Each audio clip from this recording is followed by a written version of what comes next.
प्रिय विद्यार्थियों, online classes में आपका स्वागत है। देखो, ये कवि देव का टॉपिक चल रहा है, तो रीतिकालीन काव्य संग्रह बीए सेकंड ईयर की पुस्तक से लिया गया है। तो इसमें जो ये देव ने जो ये पद दिया है, ये पद राधा और कृष्ण के विषय में दिया गया है, अर्थात गोपियाँ या राधे। तो गोपियों की विरह व्यथा का वर्णन किया गया है इस पद के अंदर। पहले मैं इसके कुछ कठिन शब्दार्थ हैं उनको बता देता हूँ। देखो,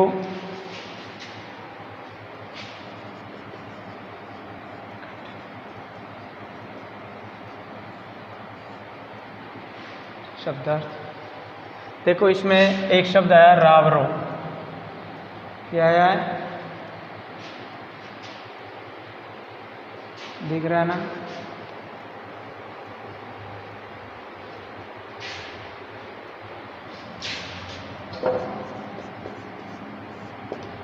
रावरो।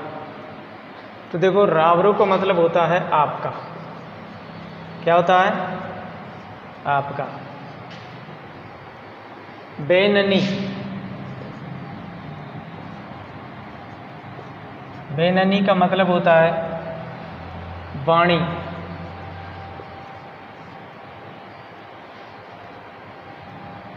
और देखो, बेननी का मतलब क्या हो गया? वाणी। गात, गात माने शरीर।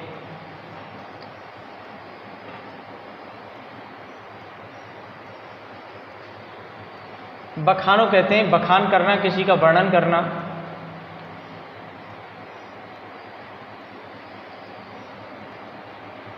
यहाँ, यहाँ का मतलब होता है यहाँ।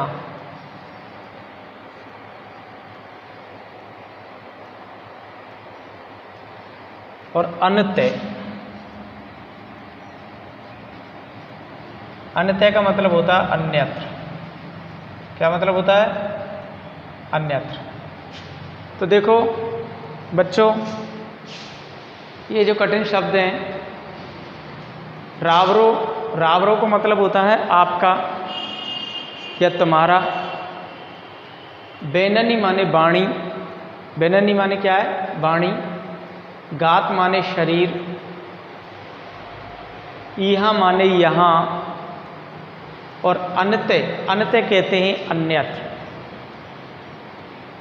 अन्य मतलब अन्यत्र। तो देखो, पहले मैं इस पद को पढ़ा करके सुना देता हूँ, पढ़ करके सुना देता हूँ। ये पद क्या है? रावरो रूप रहो भरी नैनन।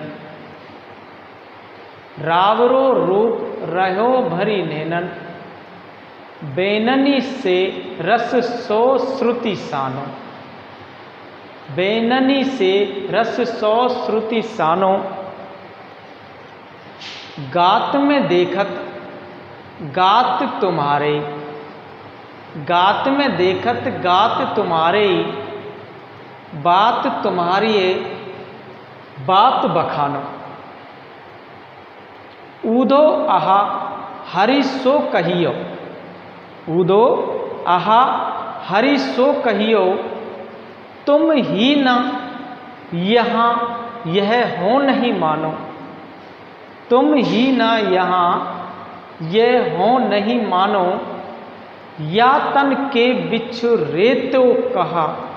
या तन के बिच्छू रेतो कहा, मन ते अनते जो बसो तब जानो।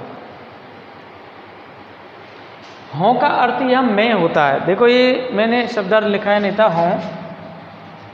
हों का मतलब होता है मैं।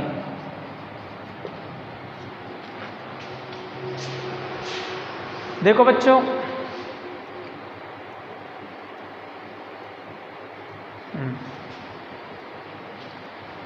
ये जो पद है कवि देव द्वारा रचित है। किसके द्वारा रचित है? कवि देव द्वारा रचित है। और इस पद के माध्यम से कवि वर्णन करते हुए कहते हैं कि मतलब जब श्री कृष्ण मथुरा चले जाते हैं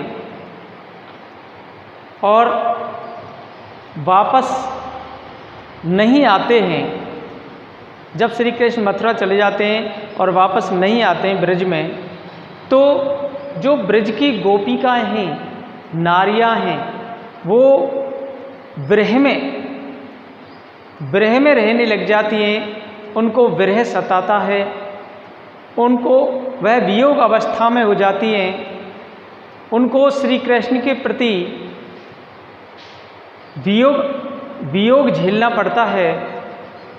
और ना ही मथुरा से उन जो युवतियां हैं, ब्रज की नारियां हैं, उनके लिए कोई संदेश वाहक आया है। मतलब श्री कृष्ण का उन नारियों के लिए ना तो वे खुद ही आए हैं और ना ही कोई संदेश वाहक आया है, कोई संदेश उनके लिए नहीं पहुंचाया है। तो नारियां क्या है, इस चिंता से ग्रस्त रहती हैं और वियोग की अग्नि में जलती रहती हैं।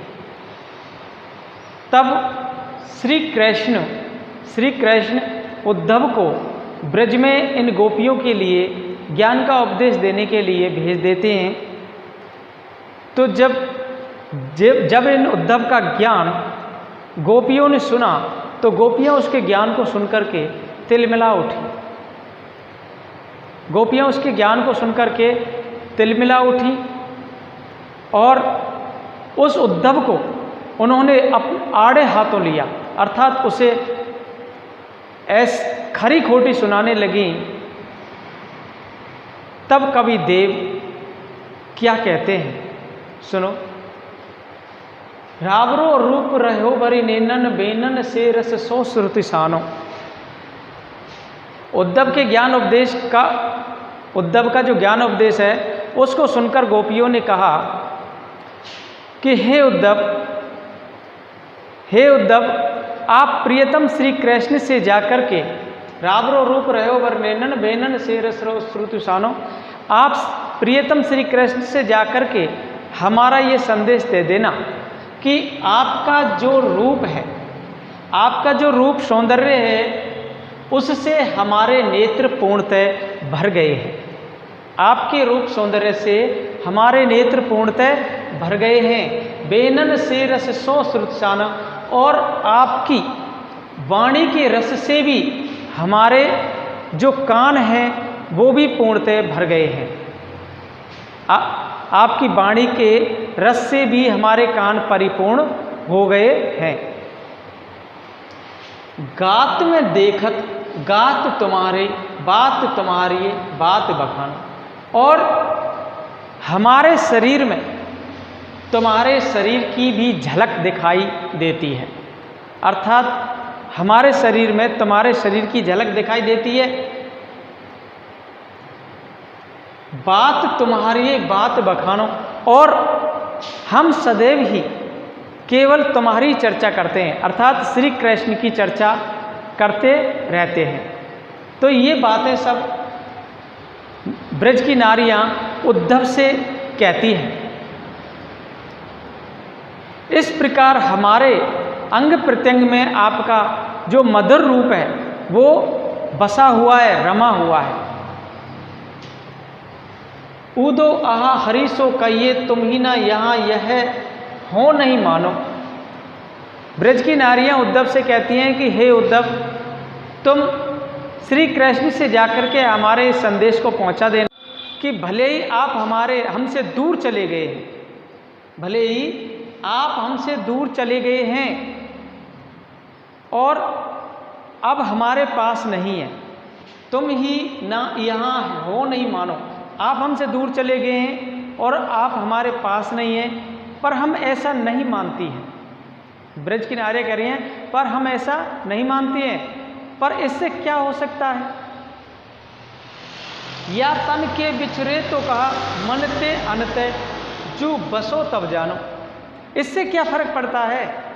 आपका शरीर हमसे बिछुड़ गया है, आप हमसे दूर हैं, परंतु हमारे मन से दूर नहीं हो, क्योंकि आप हमारे मन से दूर नहीं हैं। यदि आप हमारे मन से दूर चले जाएं, तब हम आपको समझें। मतलब हमारे शरीर से तुम्हारा शरीर दूर है, तुम हमसे काफ़ी दूर हो, बहुत दूर हो, परंतु हमारा जो मन है वो आपके पास है, आपके मन में रमा हुआ है। इसलिए अगर हमारे मन को अगर हमारे मन को आपसे दूर कर दें, तब हम समझें कि हम तुमसे अलग हैं। तो इसका कहने का भाव यह है कि हमारा जो मन है श्री कृष्ण के प्रेम में रमा हुआ है, उसको कोई भी अलग नहीं कर सकता है, स्वयं श्री कृष्ण भी उसको अलग नहीं कर सकते हैं। देखो ये पद हो गया। अब इसके अलावा हम एक दूसरा पद भी लेते हैं। देखो बच्चों, ये कवि देव का अगला पद्य है।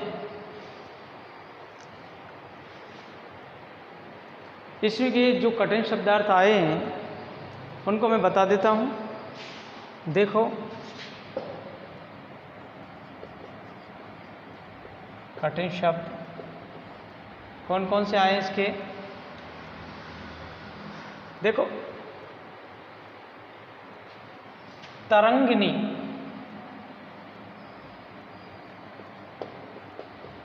एक शब्द आया तरंगिनी। तरंगिनी का मतलब होता है लहरों से युक्त या तरंग से युक्त, लहरों से युक्त।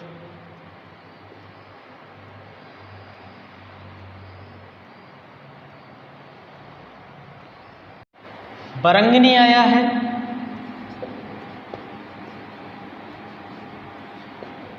बरंगिनी का मतलब होता है स्त्री या नारी।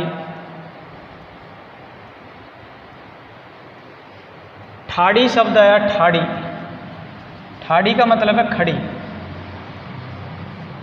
खड़ी होना।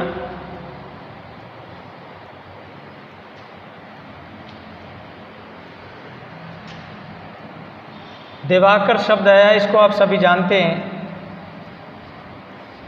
किसका, ये जो पर्यायवाची है दिवाकर, वो किसका है। देखो बच्चों, दिवाकर आपने पर्यायवाची छोटी क्लासों में भी पढ़ा होगा। दिवाकर क्या है? दिवाकर का मतलब होता है सूर्य, जो दिन करता है। क्या? जो दिन करता है वो दिवाकर होता है, वो होता है सूर्य।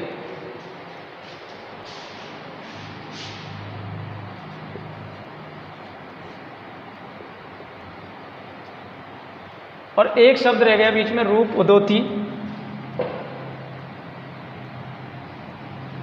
रूप उदोती, जिसमें रूप सौंदर्य का उदय होता है।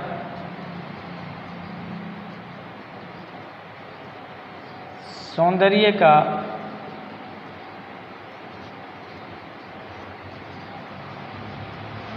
उदय होता है। निक्से का मतलब होता है निकलना। निक्षय का मतलब क्या है? निकलना। और विक्षय, विक्षय का मतलब है विकसित होना या खिलना। विकसित होना या खिलना।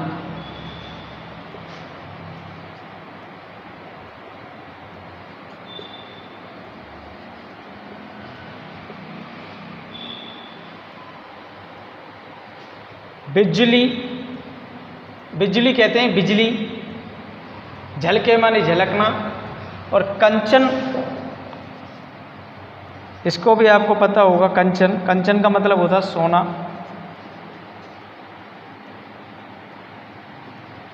उज्ज्वल माने सफ़ेद, उज्ज्वल माने क्या है? सफ़ेद।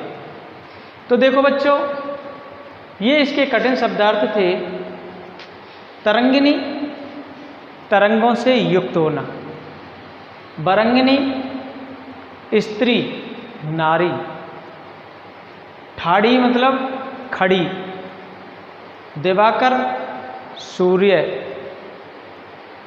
रूप उदोती कहते हैं रूप सौंदर्य का उदय, उदय होता है।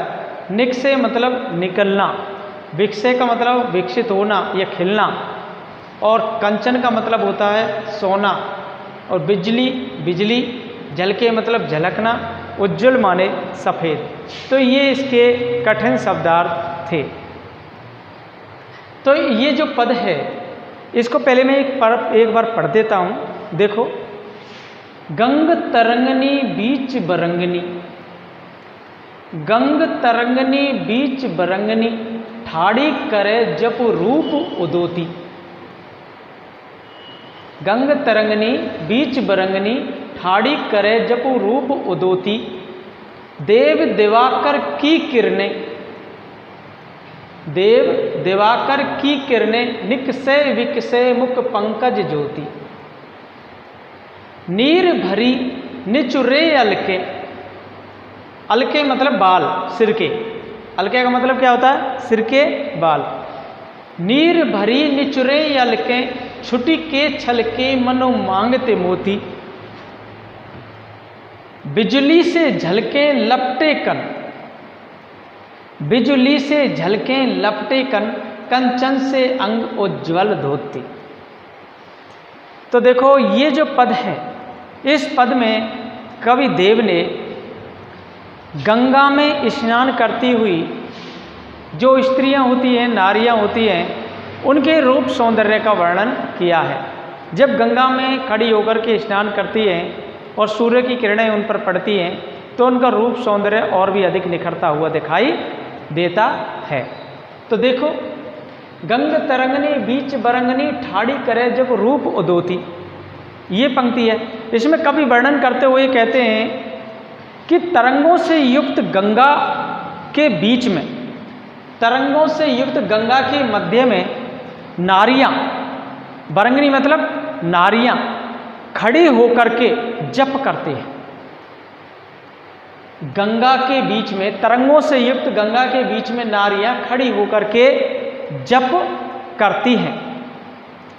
तो उनका रूप सौंदर्य बहुत ही सुंदर दिखता है। वो उनका जो रूप सौंदर्य है वो बहुत ही अच्छा लगता है, देखने में वो बहुत ही ज़्यादा सुंदर दिखाई देती हैं। देव दिवाकर की किरणें, निकसे विकसे मुख पंकज ज्योति। देव दिवाकर की किरणें, निकसे विकसे मुख पंकज ज्योति। तो कवि देव कहते हैं कि जब सूर्य से निकलती हुई किरणें, सूर्य से, दिवाकर मतलब सूर्य, सूर्य से निकलती हुई किरणें उन पर पड़ती हैं, जब उनके शरीर पर सूर्य से निकलती हुई किरणें उनके शरीर के ऊपर पड़ती हैं तो उसके मुख कमल की जो ज्योति है या आभा है या सुंदरता है या रूप सौंदर्य है वो और भी अधिक बढ़ जाता है। देव दिवाकर की किरणें, निकसे विकसे मुख पंकज ज्योति। जब सूर्य की किरणें निकल करके उनके शरीर पर पड़ती हैं तो उनके शरीर, उनके मुख कमल की आभा और भी अधिक बढ़ जाती है। नीर भरी निचुरे अलके, छुटके छलके मनु मांगते मोती। नीर भरी निचुरे अलके, छुटके छलके मनु मांग के मोती। कवि देव कहते हैं कि जल से गीली, नीर भरी मतलब जल से भरी हुई उनकी जो सिर के बाल हैं, उनकी जो लटें हैं, जल से गीली उनकी जो लटें हैं वो निचुड़ करके और उनमें से पानी टपकता है। छुटके छलके मनु मांगते मोती मतलब जल से भीगी हुई उनकी लटों से निचुड़ करके जब पानी टपकता है तो वह ऐसे लगता है जैसे कि उनकी मांग से मोती झड़ रहे हों, मोती छलक रहे हो। ऐसे दिखते हैं वो बूंदें जो कि मोती छलक रहे। बिजली से झलके लपटे कंचन से अंग उज्ज्वल धोती। कवि देव वर्णन करते हुए कहते हैं कि उनके जो बालों की जो लटें हैं उनमें जो पानी की बूंदें अटकी हुई हैं वे बिजली की तरह झिलमिला रही हैं। और कंचन से अंग उज्ज्वल धोती, इसका मतलब होता है कि उनका उन नारियों के सोने से अंगों पर उज्ज्वल धोती बहुत ही सुंदर दिखाई दे रही हैं। उनकी जो उनका शरीर है वो सोने की तरह दिखाई दे रहा है। और उस पर जो सफ़ेद धोती पहनी हुई है, उज्ज्वल धोती पहनी हुई है, वो बहुत ही उनके रूप सौंदर्य को और भी अधिक निखार रहा है। तो इसमें नारियों के रूप सौंदर्य का वर्णन किया गया है। धन्यवाद।